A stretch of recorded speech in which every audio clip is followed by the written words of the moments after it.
Prayer.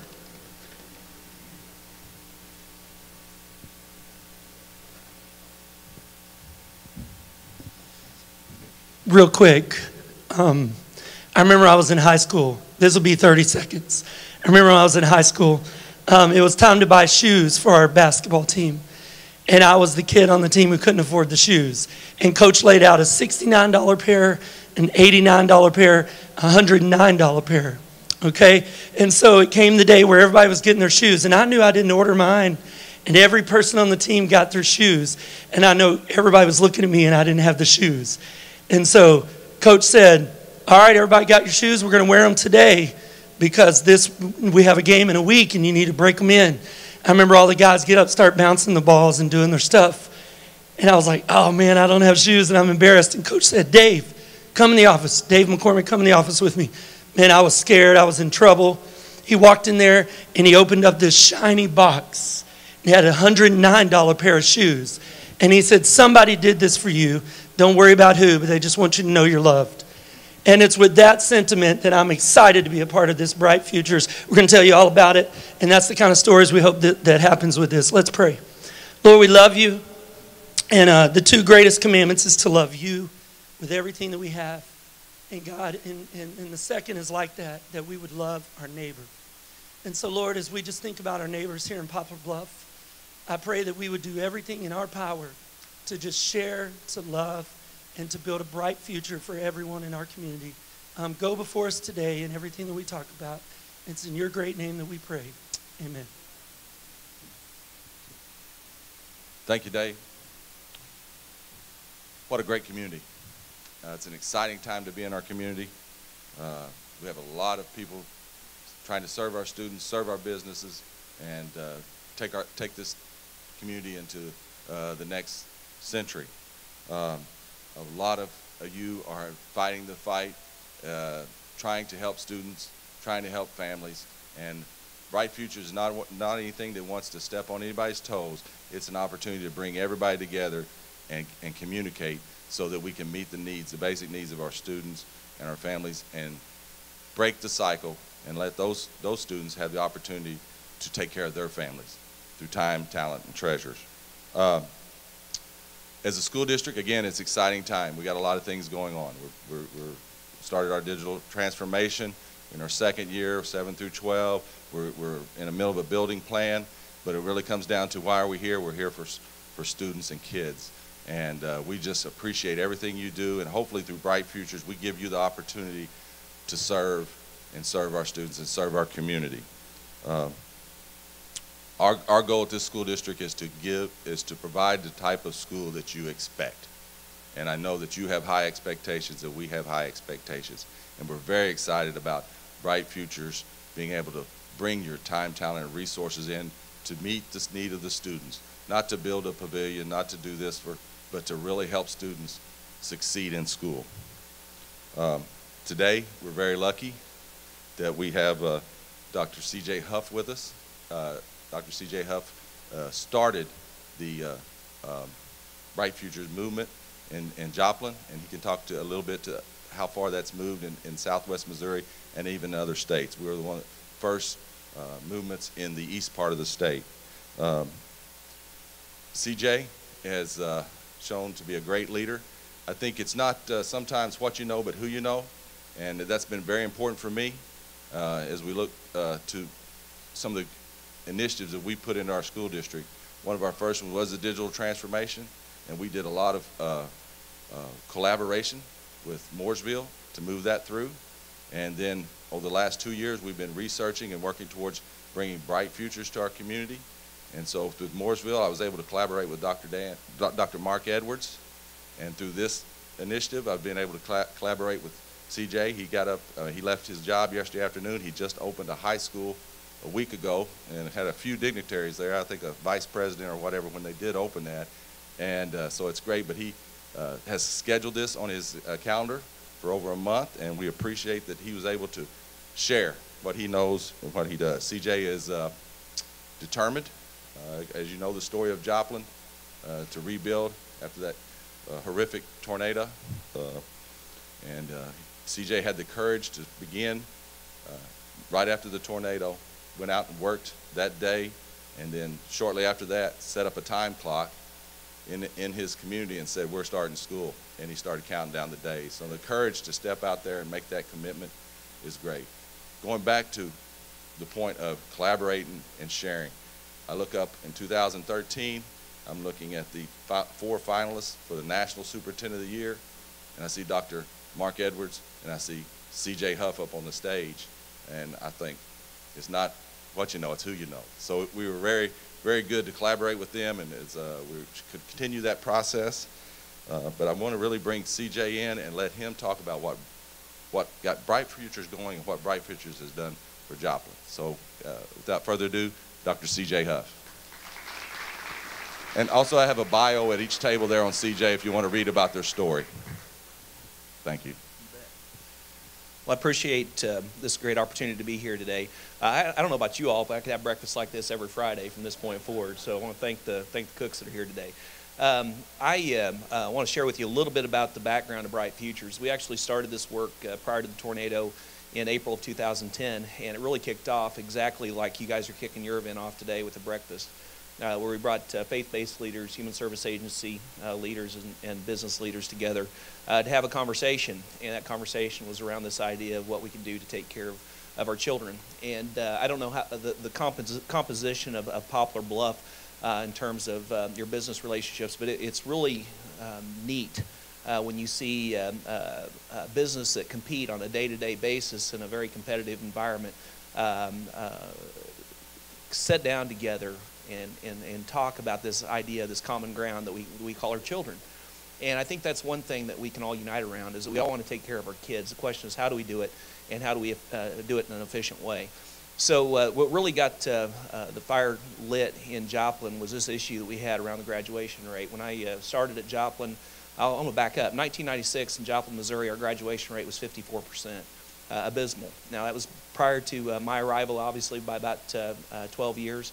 But when you do the math on that, the parents of the children who are in our schools today are students who are 50-50 chance of being a high school dropout.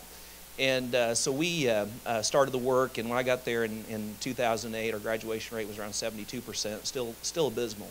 And we started having conversations about what our dropouts looked like. And we didn't even know who these kids were.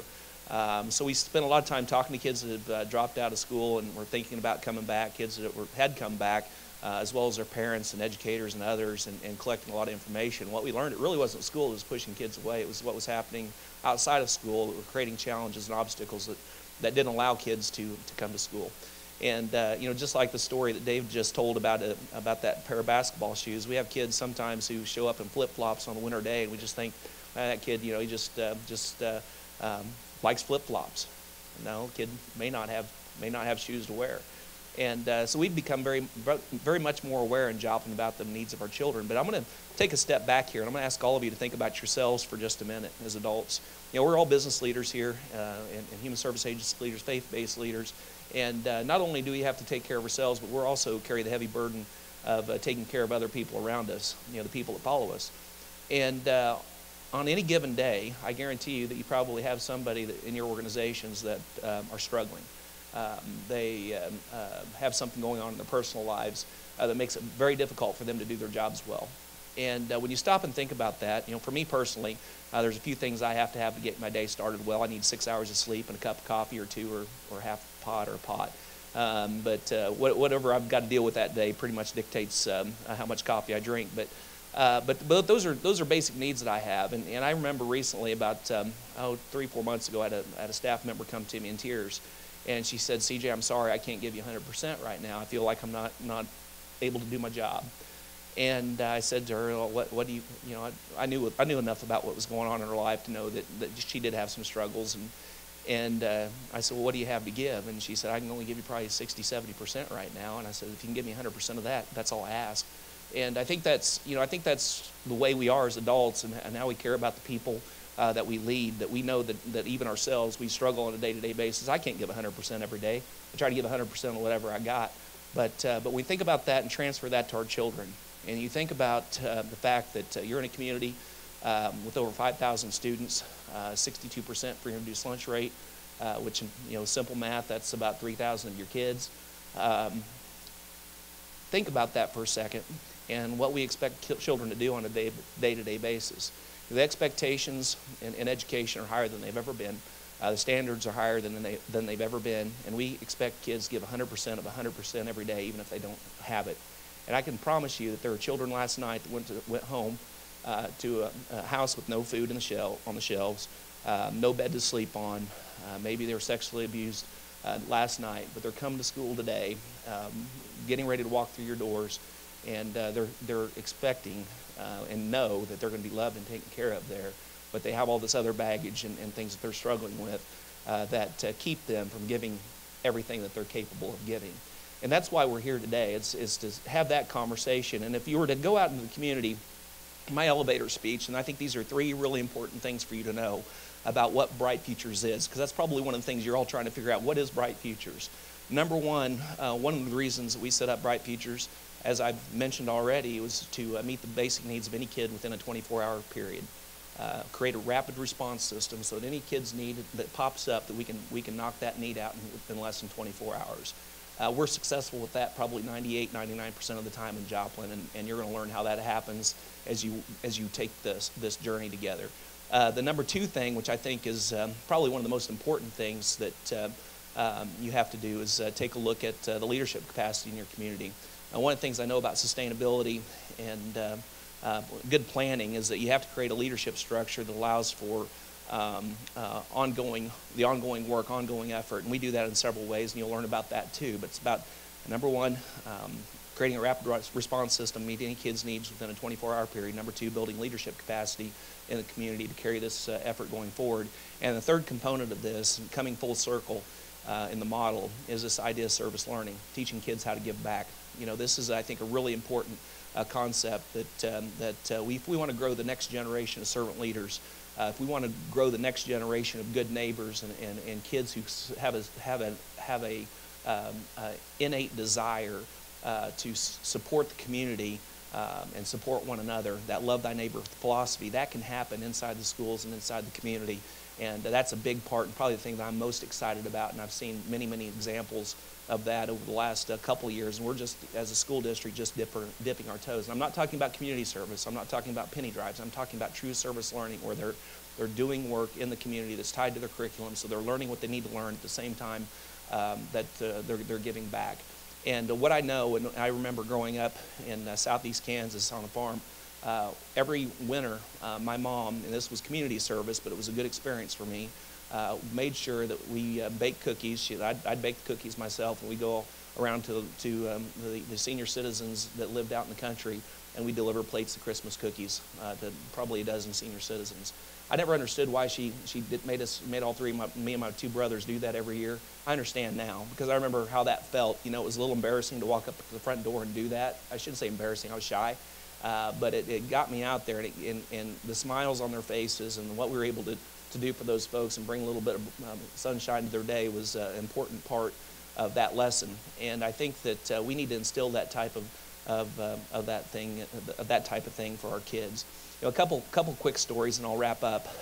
You know, just giving an idea how quickly and how meaningfully a community can respond to kids' needs.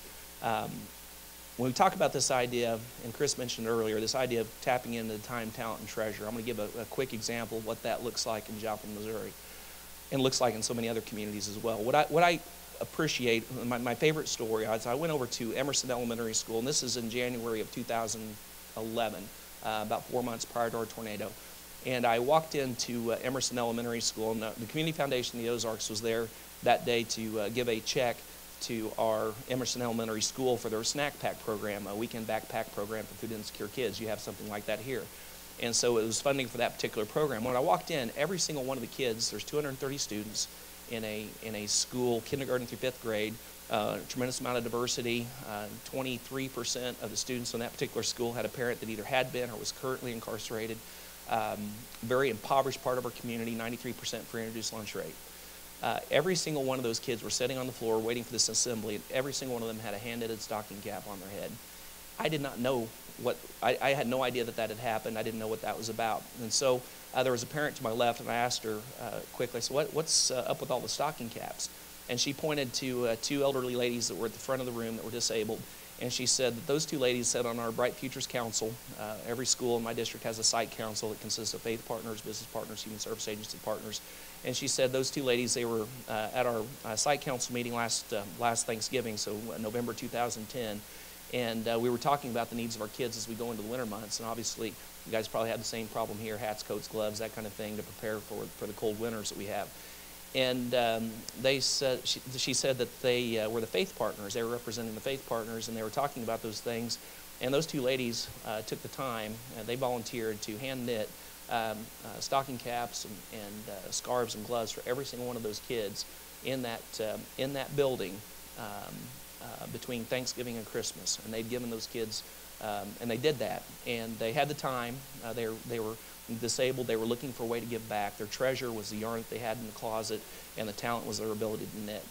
And you know, when you think about this idea of treasure, it's about the resources that are sitting in people's closets. They're the things that are sitting on people's shelves. We had a young man who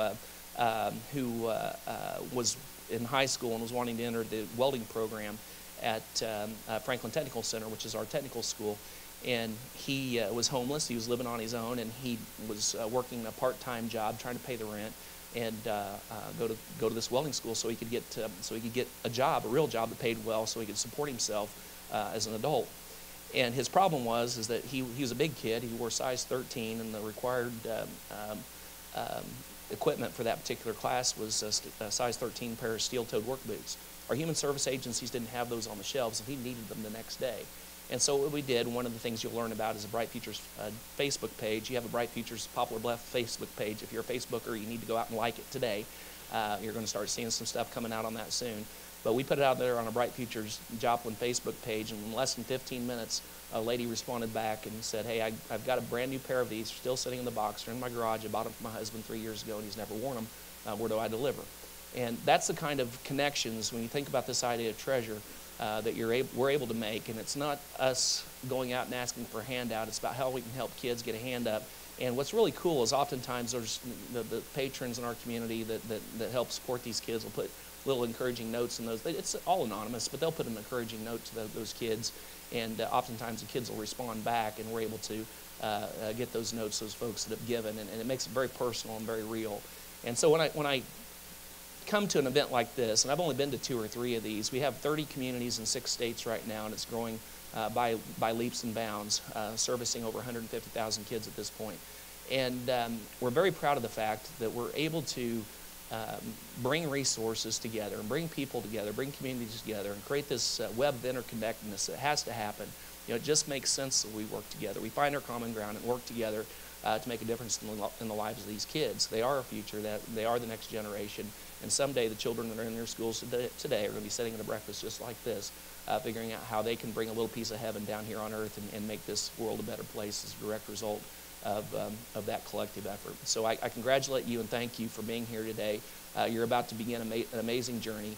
It's all about the children and making sure that every child has a champion in their lives, and wrapping our arms around them as a community to do good things. And that's a celebration of you all. So I appreciate you all coming out today and taking the time to be a part of this effort. And God bless each of you, and keep doing the good work. There's good folks here. So good luck. And if there's anything we can do to support you in Joplin, don't hesitate to let us know. Thank you.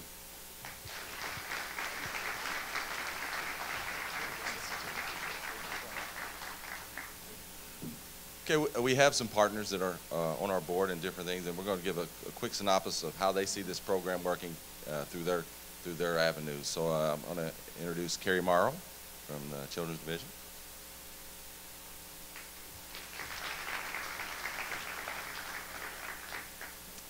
Two and a half years ago, I met a young man that was going through quite a transition in his life. He had been committed to Division of Youth Services and was ready to go home. However, his parents didn't want him to come home. Both parents had moved out of state and did not want a relationship with him any longer. At that time, he was 16 years old. Children's Division ended up with custody of him.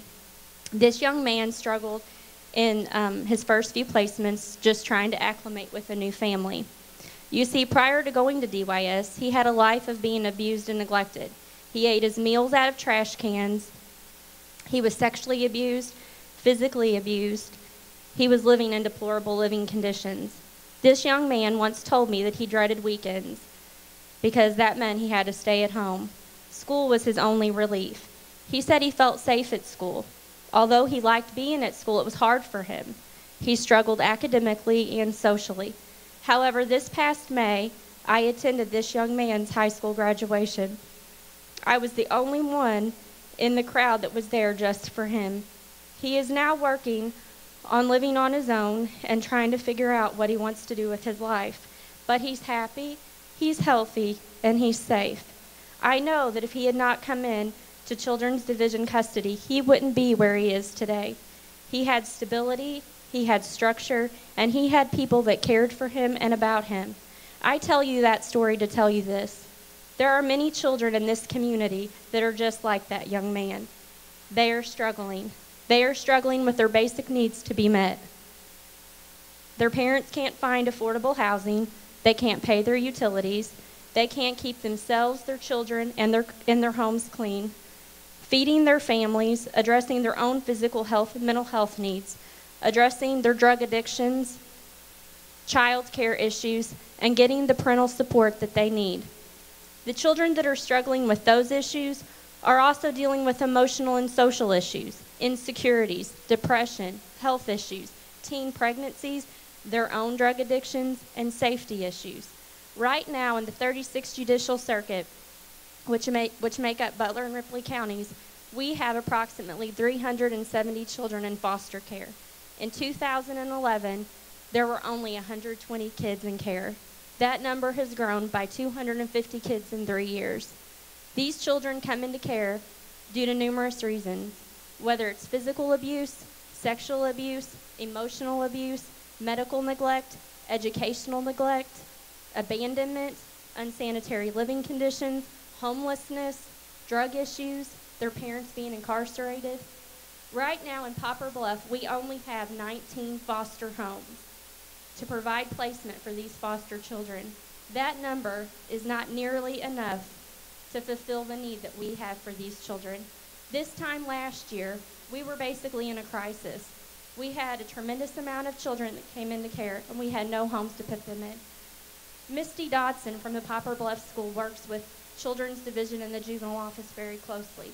She saw our need, and she contacted all of the staff and teachers in the Poplar Bluff School District. With that email, she told them about the need that we had. We had 6 teachers and their families come forward to provide homes for 21 foster children. If it had not been for those 6 children, or those 6 families, those 21 children would have probably had to have been placed out of Poplar Bluff. Those working with these children see an outpour of generosity and love and kindness toward our foster children every year, especially around Christmas time. If it wasn't for our community partners, churches, and families in the community, there is no way that these children would have memorable Christmases as they do. Children's Division in the Juvenile Office work hard to keep families together, so families are not separated. However, sometimes that is not possible.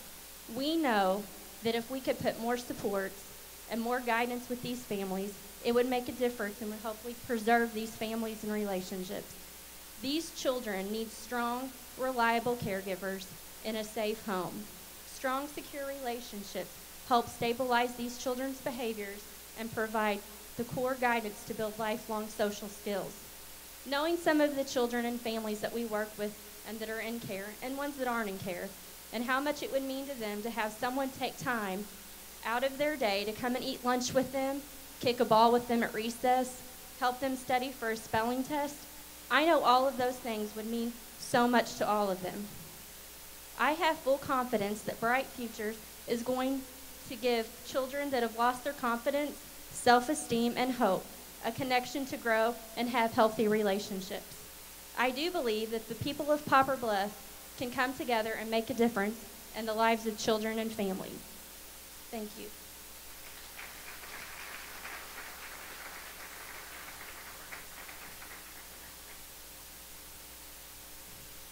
Next, we have been from the faith-based and from the organization of the Bread Shed and Baptist Church, Mr. Jim Ward.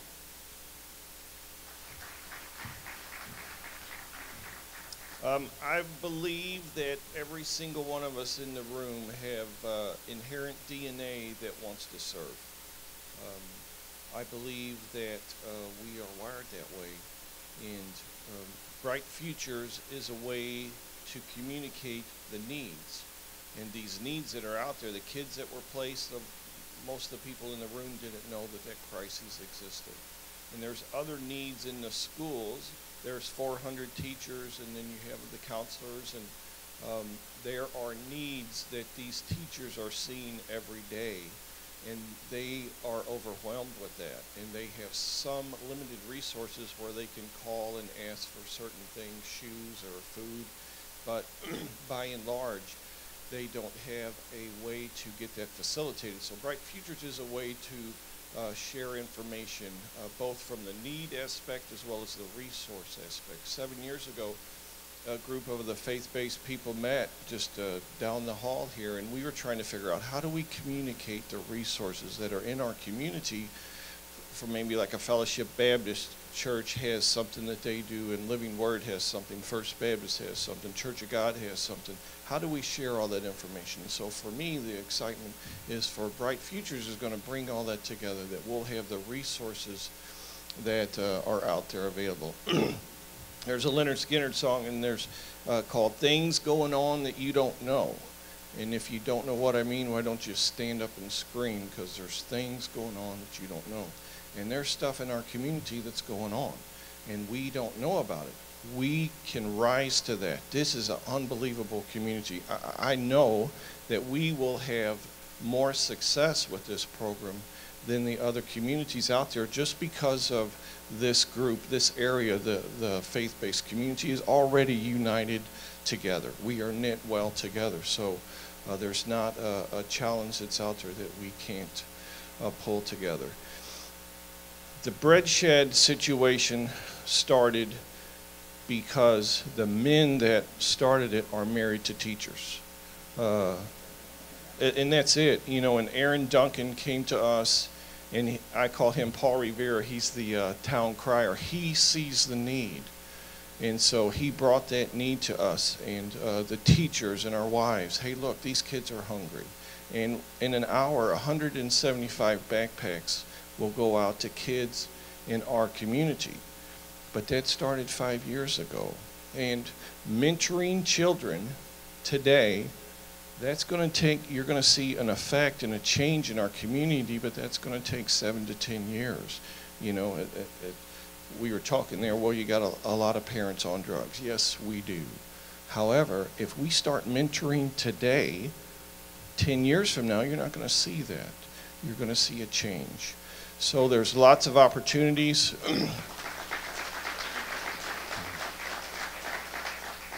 There's lots of opportunities that are out there. If you, anyway, just as we progress with this, really it's just a conduit of resources, assets, liabilities. It's a conduit of needs that are out there. It's a way for our 400 teachers, our counselors, Misty Dotson, others, to have a formal way of putting the need out there, let it be known, and then the community, when this community is awesome, and once they know the things going on that they don't know, once they do know, we will rise to that occasion, we will fill that need, and we will be able to help these kids, which is no fault of their own, the situation that they are in. So look forward to working with everybody, and again, this is a blessed community. You know, he used the word common ground. 11 years ago, we started a men's prayer group called Common Ground. And it's to come together on the things that we can be unified on. Let's share the things that we have in common. Let's forget that other stuff. We all have kids in common. And we all, once we know what's out there and the needs that are out there, we can rise to that occasion and help these kids and for the future.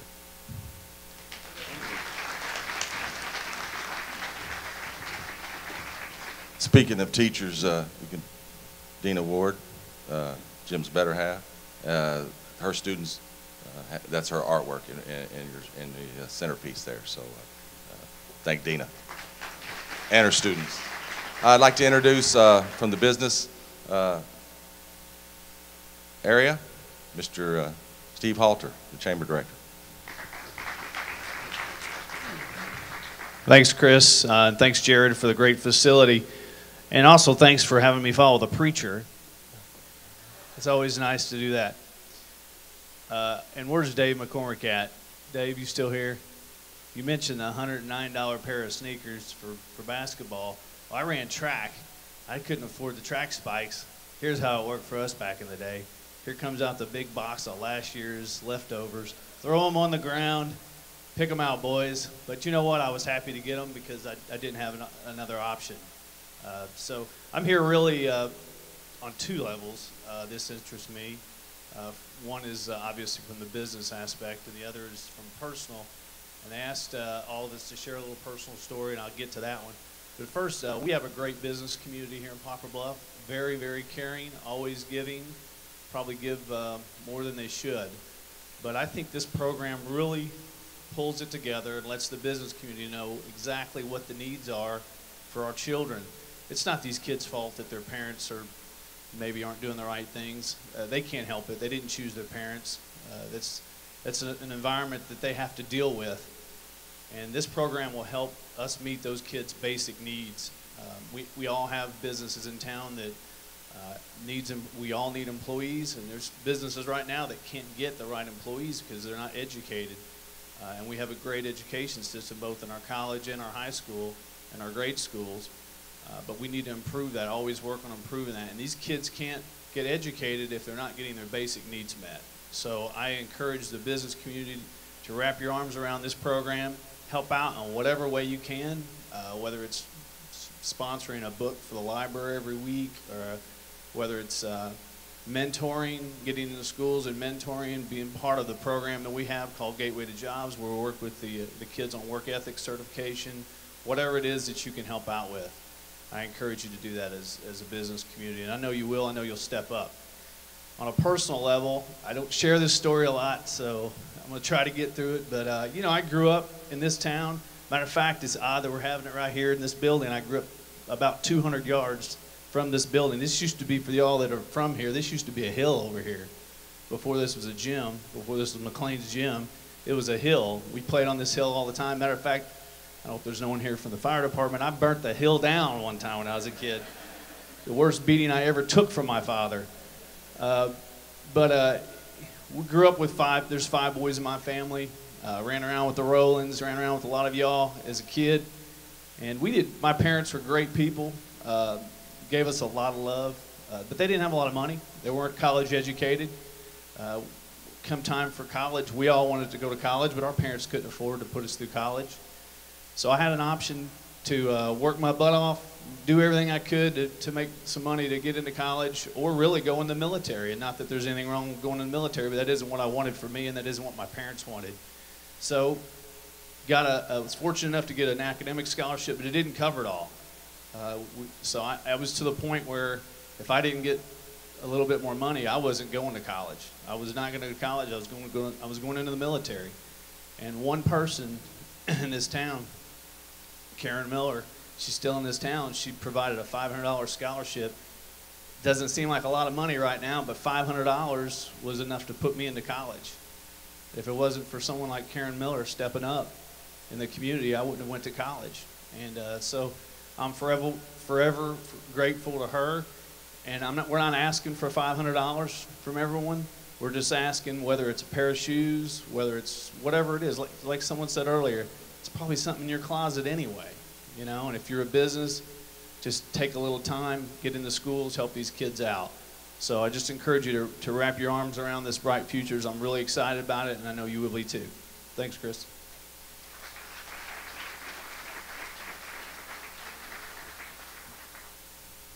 On the back of your program is a list of our advisory board, and then you have things also that Lori's probably going to remind you about that are at your table. We just want to use this time to educate and gather resources and get names. So our board, our Bright Futures Board, Advisory Board, the head of that right now is Miss Lori Bussey, and so she's going to come up and close.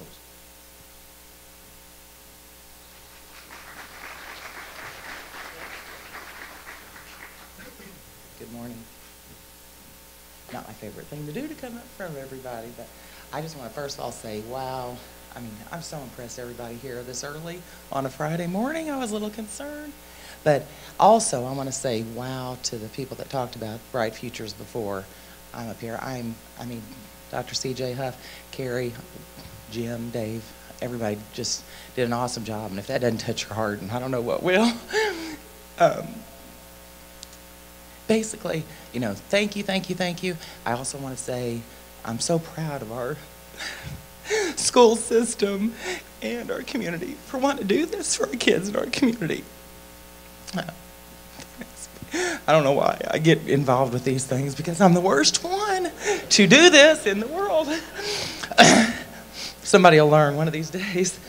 But I'm so proud. I previously worked for Nike, and at that time Nike gave every sales rep $1,000 to give to a like a community function like this. At this time I wish I still worked there, but I'm going to be calling some of my old friends, because at that time I got to give balls to early childhood and gave shoes to the sole providers. And that's one thing with the Bright Futures. This organization is not out to replace any of the organizations that are already out there. We definitely want to work together with them and just get everybody involved with the churches and everything. Just, I mean, these stories about these kids, you know, you hear them, but, I mean, Carrie, oh my gosh. Now, I don't think I would have been emotional if you wouldn't have spoke before. But just to make sure I hit all my points that I want to, I know we're running a little late, but the Bright Futures, you know, just meeting the basic kids of these students to help them get through their days, through their years, to keep them in school. And we can all do so much, just the little things. It doesn't have to be monetary or anything, just the little smiles, hugs, you know, and so forth. Just want to make sure. Okay, this is one thing. If everybody will, Facebook is going to be our major opportunity to communicate.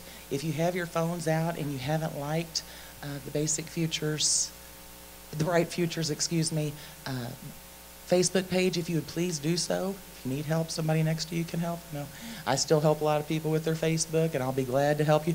That might be one reason I'm involved with this, because I like Facebook for all the positive reasons. So if you will please like that, please share it, please invite others to like it. It's going to be wonderful. And what I may not have in my closet, somebody else may have. They may think, well, I'm not going to be able to help with this program, but they may have exactly what a child is looking for. And I know, you know, within the 24 hours, I was like, wow, that is so, might help. I'll put my glasses on. You might be able to say all my thing. You know, Carrie Booker and Donna Moore will be posting things on Facebook, you know, not mentioning any child's name or whatever. And if we like, I know if I know somebody that might be in that size or so forth. And I do a lot of, you know, Poplar Bluff swap shopping and all that stuff, but there's so many ways we can help. So if you'd please make sure you like that page, invite others, we would sure appreciate it. And if you would please look at your volunteer cards on the middle of your table. If you would be so willing or interested in filling those out and leaving them with somebody at the registration desk, that would be awesome. All of the advisory board members have on little orange name tags. Please feel free if you have any suggestions, ideas, anything that you would like to discuss or anything, please find one of us, because we're totally open for new ideas and suggestions, and we just, you know, want everybody to feel involved, and just so grateful. And I'm just so impressed with everybody here and with our community. And please feel free to contact me at any time. I'm very impressed and love our community, and I'm so proud of our school board, and I appreciate Dr. Huff being here and explaining all that to us. So thank you so much. Have a wonderful day. Pink out, and have a wonderful weekend. Thank you.